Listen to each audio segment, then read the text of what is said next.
Mr. Honeypot, welcome to the podcast. Hello. Hi, Robby. Thank you very much for having me.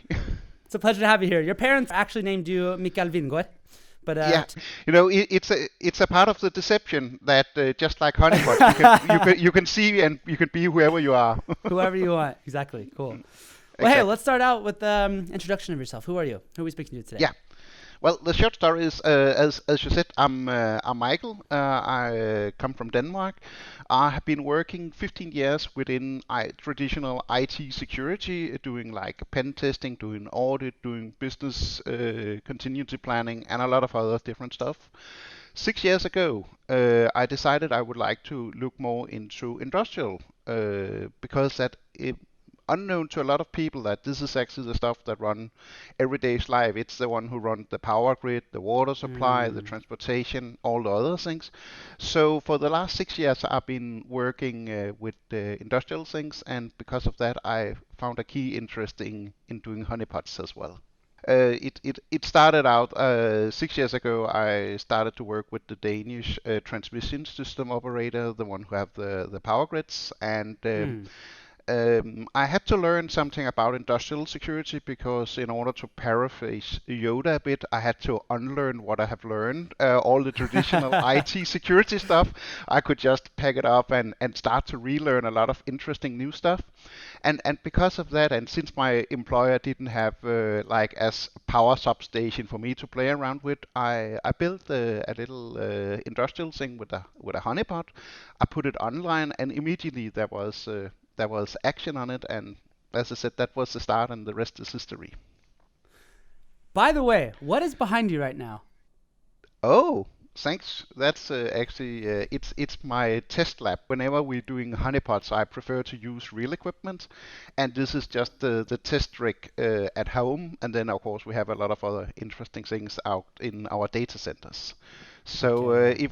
if we take it, it's some Siemens PLCs, it's a Vago PLC, there's a Hirschman firewall, and what you can see, there's also the infamous Moxa device, the one that was pretty used or misused during the Ukraine attacks in Oh. 2015.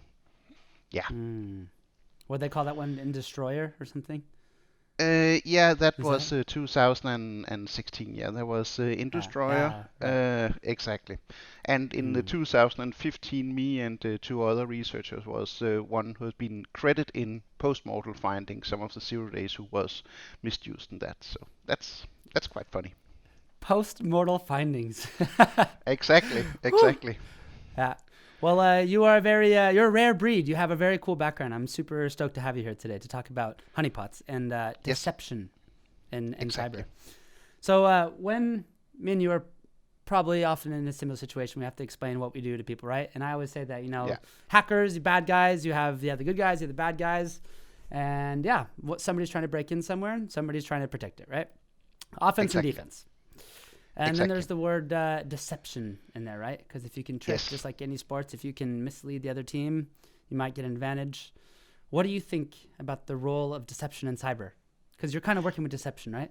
Yeah, exactly. The way I defined it is that deception technology is used well, you willingly are putting a honeypot or other kind of deception. You put it into an environment with that sole purpose of actually being able to detect if somebody is trying to communicate with it. Because the cool thing Mm. about a honeypot is nobody are expected in everyday's life. You're not supposed to have any communication whatsoever to this. So if Mm. in the event there is some kind of communication, it's either in example a change of your baseline, people are having some asset inventory query, Mm. security scanning something system, or actually you might have people on the network that is you definitely don't want to be there on the network. So the good guys, they try to, deceive, right? Try to trick the bad guys. And then what do the bad guys do? What is it? Do they have any, they Well, use any deception? well, it's just like a chess game. Like if you're sitting as a defender or as a blue team, you would like to deploy equipment who seems and behave just like the real equipment. But of course, from the bad guys, you also want to see if you're working as a red team or if you're working as an attacker, you would like to see how can I actually find out very, very easy without making too much noise if this is a honeypot or not. In example, most of the open source honeypots available now, if you are skilled attacker, just by sending one single command, you would be able to see if it's a honeypot or if it's the real thing. And everyone who have been working in high pressured environments like security operations centers know that even you shouldn't do that, you might miss one single alert. It's human nature. So that's also, of course, let's see how less noise can I make as an attacker in order to see if this is a honeypot or if this is a real industrial equipment.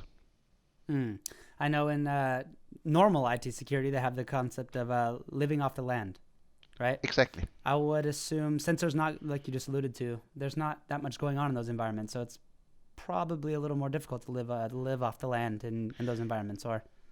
It is indeed, and that's some of the benefits of actually deploying honeypots in an industrial network is just as you said, it's really, really static. Like you build it once and then there might be some changes, but it's not like a traditional IT network where you have like bring your own devices, you have equipment coming and going all the time. It's extremely static.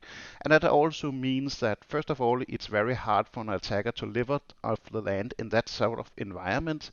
And last but not least, it's also you don't have a lot of scanning equipment and something to make noise, which also means that when you're having alert in the honeypot, you can say it's pretty high confidence that you potentially have a problem. And the other cool thing is it don't make a lot of false positives like a lot of other equipment, because that in best case, and as I mentioned, you're not going to have any alarms ever, ever, ever from the honeypot. If you have something, then it's either the baseline has been changed, you might have an attacker, or you have an employee who's just fumbling around and hitting the wrong IP addresses. That has been seen in real life as well. Interesting.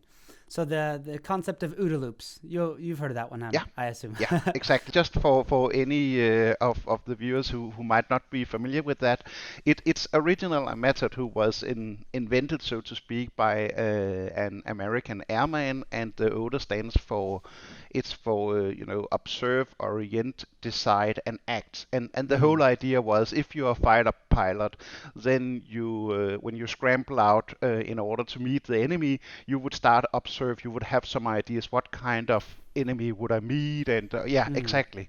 And then you would when you come close and you say, okay, is this kind of aircraft, and then you would decide what would my action be. An example, would you start to climb up to hide, behind, so you have the sun in the back, and then what does the opponent do? What kind of action? And then it's like a loop, and that's also why. So it's triggered all the time. The cool thing about Honeypot is that it actually turns really good into the loop, and it's also very good at shorten things, because that on the observer things, you would certainly see, okay, we do have some data communication into a device that never ever ever should have any kind of communication. Then you would have the orient, and you will see, okay, the honeypot reports back that this is an example like a valid command. It could be an example. It could be like Modbus, which is a very well-used protocol in industrial things. It might be, somebody have actually just asked what this seemed to be like a Siemens, like one of the I have behind. The Siemens PLC, they're trying to communicate. They're perhaps trying to log on or do whatever kind of stuff they would. So you suddenly get more and more information. So you can also see, okay, this is just not like the IT devices, just the asset inventory scan going bananas or something like that. Oh, we actually do have something, and that's in that loop it actually makes. And it also are really good because that in a lot of other security operation environment, you are looking into an example there. A lot of alerts you might get. I have heard technical people brag that, oh, we have more like 5,000 alerts each day, and I said, oh my God, poor analysts, Poor because that you, yeah. yeah, exactly, uh, because that our ability as humans, even with a bunch of automation and a lot of other things, there is a certain limit in how much alerts we actually are able to handle, and that's why honeypots mm, is a really good thing, because again, you shouldn't have any alerts at all. an attacker, right? They figure out they're in a honeypot somehow. Yeah. I'm not sure how would they even figure that out. Well, honeypot comes in different forms and shapes. You have Hmm. something called low interaction honeypots, which is very, it might just be a port open or something that, so that means when you sit in there with your virtual hoodie and trying to attack my environment, then you would say, you would fire out one command and you said it didn't come back with any data. this is this is not the real thing, so you would move on Mm, to more juicier target. Then you have a mm, medium interaction honeypot, which would be, you might get one response back, but the more you interact with it, you see, that's a little weird, something yeah. is not, yeah, exactly. Mm, And then we come into high interaction honeypots, which is what I do, preferable, either simulating real equipment or interfacing with real equipment. So that means that during the time you would interact more and more with the device, because the you replies are think you're real. there, yeah. Exactly. And the more you and then the trick is, the more you interact, the more alerts the honeypot would collect and send back to the team. Mm, And normally, as I said with a joke, if you're doing with a really simple industrial honeypot or a simple honeypot, you might just have like one or two alerts, and then people would find out this is not the real deal. Uh, mm, but in high interaction honeypot, in most cases you would have probably 5, 10, 15 alerts before the attacker. And if people don't respond for 15 alerts of intrusion alarms, then we don't have a technical problem, then we hit a HR yeah. motivation problem. That's something the Yeah. technology cannot handle. Yeah. Technology's not always a problem. But Exactly, okay. exactly. Right. So that happens, right? If they realize it's a honeypot, if they okay, this is obviously not a real system, do they just give up and they just go to the next one, or like what do you see usually happens? Yeah, well, it depends, because you can deploy honeypots in of course, goes without saying, you deploy them in various locations. Hmm. You can deploy them in-house, which would be you deploy them in your internal network, and then the trick is that if alerts comes, then you need to catch the hackers inside the network. However, I also do for research project. I actually have a lot of seemingly plans around the world. So that means that if you Hmm. are not attacking just my company, but you're lurking on the internet to find juicy power plants or small water treatment facilities that you can hack, then I actually have seen that in the event that people actually was breached, and it was so successfully, so they actually delivered like 0 days and a lot of other interesting information. And then afterwards, once in a while, I getting a very good DDoS attack afterwards. So apparently someone was, pardon my A French, little. pissed off. Yeah. Yeah. Yeah. Yeah. So this Right. is this is quite interesting, and also because it gives me a lot of insights of when people, in example, now again, when you have your virtual hoodie on, then you might find a water facility plant on the internet, and you breach it because it's a really bad password. And it's really interesting to see how different groups or different people, how they behave, what kind of, because some of them, Hmm. they haven't a clue what they actually have found, so they try something and then go out again, and others definitely know their way around, and they're pretty dedicated. Mm. And how quickly does that go? Because I was laughing at some meme the other day. It was like Yeah, hackers in movies, just brrr, what we're in. Like, how long does it actually take to get into a system and not orient yourself? And yeah. The thing is normally, it depends, and also it mm, depends on the skill of the attacker. Goes without saying. right. In most cases, and again, it also depends if it's a honeypot deployed on the internet or if it's something Mm, deployed internal in a real industrial network. Most of the incidents we have seen is that people tend to stay there for like 3 or 5 minutes, and that is sufficient enough to, at least if you run a well-run operation center, that's enough so you actually see something is going wrong. And also we need to see. I just read some interesting stuff from various companies in how long would a breach normally take. And of course that numbers differs a lot. Somebody said, oh, from breach to detection would go 50 days. Some said 100 days. And the interesting part is that most of the data come from IT-centric networks. Yeah, And we exactly. know in that kind of network we have a much better visibility rather than in an industrial network. We know for a fact that some of the high-profile cases, like the Ukraine attack and the Saudi Arabian attack, there's a lot of debate, but we are not counting in days, we're counting in months and perhaps even years. So again, we could also see the honeypot as a potential early warning, rather than you have somebody called you up and said, oh, by the way, do you know you have been breached? Then you can use the honeypot in order to lessen the time from breach to detection. So basically, I mean, the whole point of honeypots is to, buy yourself some time, I guess, if you're a good guy, and just, because the longer it takes for the bad guy, the less likely they have budgets too, right? They're just trying to find an easy way to go. They have, and that's the usual, that they have all the time in the world and all the budget. But what I think is that honeypots is that you might.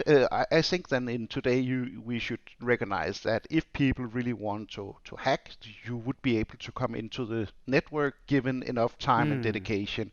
But the honeypots can help us in telling us, okay, there's someone in the network at the moment, and I would rather have that kind of pre-warning or earlier warning rather than being totally in the dark. So beside buying that, because the time you do buy yourself some time, but one of the things when it really shine, it's that it gives you a notification that something is definitely not what it's supposed to be. So let's say that happens, right? Let's say Yeah. you just said it goes to a SOC, right? Let's say you got your honeypots hooked up to a SOC, and that your client sees that happening. What do they do at that point? I know that I would assume that they would look at the honeypot logs, and they would just try to figure out what they were doing, in a very, I don't know how low you want to go, but they would look at their tools, TTPs, right? What are they doing? How are they doing it? Blah blah blah. Would they call an incident response team? What's the typical response to that sort of incident happening? Normally you can say that the type of clients I have various types, but in general you can see that the one who are interested in the data who's happened out on the internet, that's one type of client. That's typical, security companies or certs or something like that. Trying to protect the broads, Exactly, yeah, and getting some notification what's actually happening out on the big network, like what's the approach, what's the new TTP. Suddenly we see a spike in people scanning for XYZ equipment. Okay, have there been some 0 days? Have there been some new vulnerabilities? And very often we, in that case, get a pre-warning. However, if you're located, if this is an in-house honeypot, the first thing you do when you're seeing alert, you're validating just very, very quick, and then you call the bell and get in either. Call somebody, exactly, either call somebody or using your internal incident response team. So yeah. You call mnemonic, right? Call mnemonic or call you. Yeah. Call one of us. Call somebody though. Exactly. So. Yeah, why don't you tell us a bit about your company? What do you do concrete? First of all, we do a lot in education, of course, and so that's one thing. But from this point, we do more. We do two. You can see two things. One is that providing in-house honeypots for asset owners who's interested to see what's happening on my network. Is somebody's trying to do something they definitely should have. That's one type of client. And the other one, what we're doing a lot, is also that since we have a lot of equipment placed around the world, we do have a lot of companies who said we would actually rather than we having all the bother in order to do that, we would more like to subscribe to your data. And I also have, an example, some vendors who said that, well, we would like to know if our equipment is put in a real life or realistic environment, if people hack it, what kind of things are they going to do? And Mm. that's also something that's really, really interesting, especially Mm. like in high-profile companies. We are actually very often able to tell if there's something, either a new update coming up or if there's been found something, because we can just suddenly see that there's a huge spike in this. And yeah, it's Mm. always very interesting because that also give us a kind of like a pre-warning. Mm. So it's a little So different than like normal IT systems because like in the I want to say like the normal cyber world, the non industrial world, it's kind of like threat reputation lists, right? We know that IP is exactly, bad, a domain or whatever, and this is a little more. yeah, It's a little different, but it's still threat intelligence. it, So it's it, like if it I'm a is company indeed. and I do power, I'm like, okay, I have this system from Rockwell or Yeah, ABB or whatever. So and I just ask you, hey, what are people doing towards those systems, basically? exactly. And Mm. just an example of how real life or how realistic it was. Last year, I had a co-working with two researchers from Cambridge University, and we Mm-hmm. actually built up a lot of environments. And it actually turns out that in the end, somebody was actually, throwing real 0 days onto it. So that was quite Wow. interesting. So we actually collected that data and then did the right thing. We did responsible disclosure to the Yeah. vendors, and then I cannot disclose the vendors at the Of moment course. because some They're of still them working are on it. still working. Yeah. You said it, I didn't. Yeah, that's right. But at Yeah. least it also shows some about like the threat activity around the world. That you should be quite careful in what kind of equipment you put on the internet. Random, not really random, but the responsible disclosure. There is a difference between IT and OT when fixing a vulnerability or patching something. Or Yeah. why is that? I would assume the OT is much longer because that's more. And you are absolutely right. I can Yeah. give you a good example. When we found the 0 days that was involved in Ukraine attack that happened in December 2015, the vendor, and I have to stress, Moxa they was really doing a good job. Mm. They published the updated firmware 1 year later.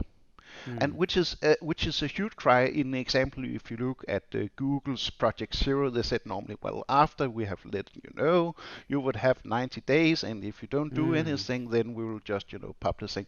That's something, and it's always debatable how long time should you have.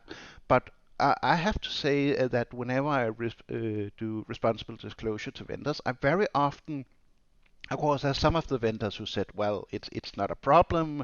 Mm. It says in the manual that you shouldn't be hacked," and then just basically ask you to leave quietly.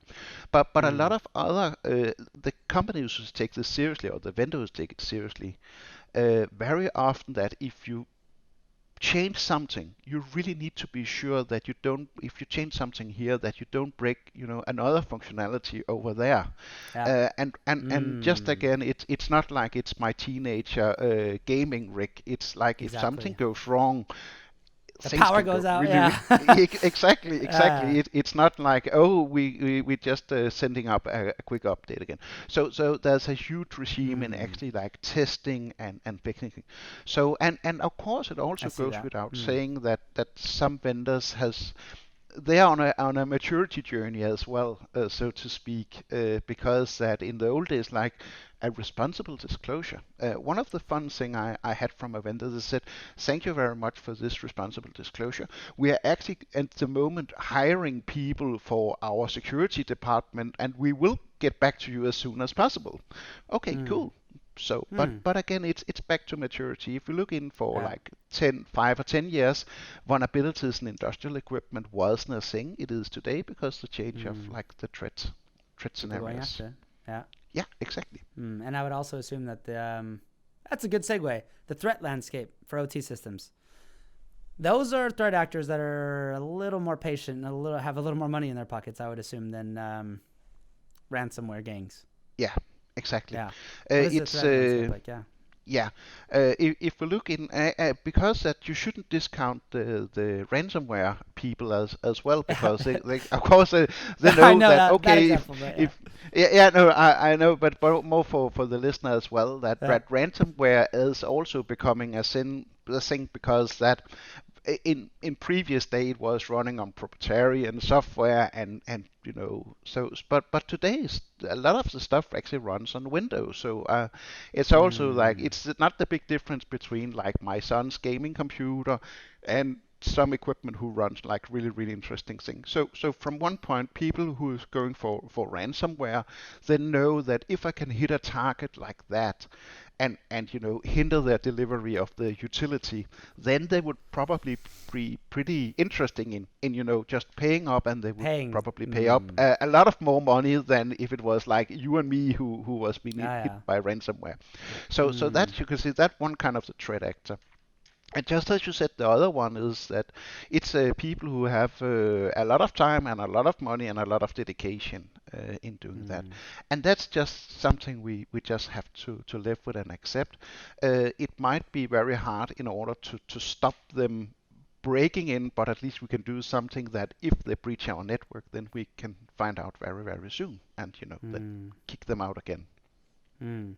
Would you say that honeypots are a like is that the more mature organizations, the ones that have bigger budgets and the national provider, the grid providers that are on Yeah, honeypots, or is it yeah. more It's the more mature organization who, at least that's the one who I'm in contact with, because that you need to get over the level. But oh, I have a firewall. Mm. This would stop everything. Or oh, by the way, I bought an IDS system. It Yeah. would stop everything. For the organization to understand, especially in industrial, is that defense in depth. That's something we definitely can't, reuse from the IT world. Is that if one of our secure measures fails, then we should probably have another one who's taking over. So yeah, that's and again, yeah, the threat level is.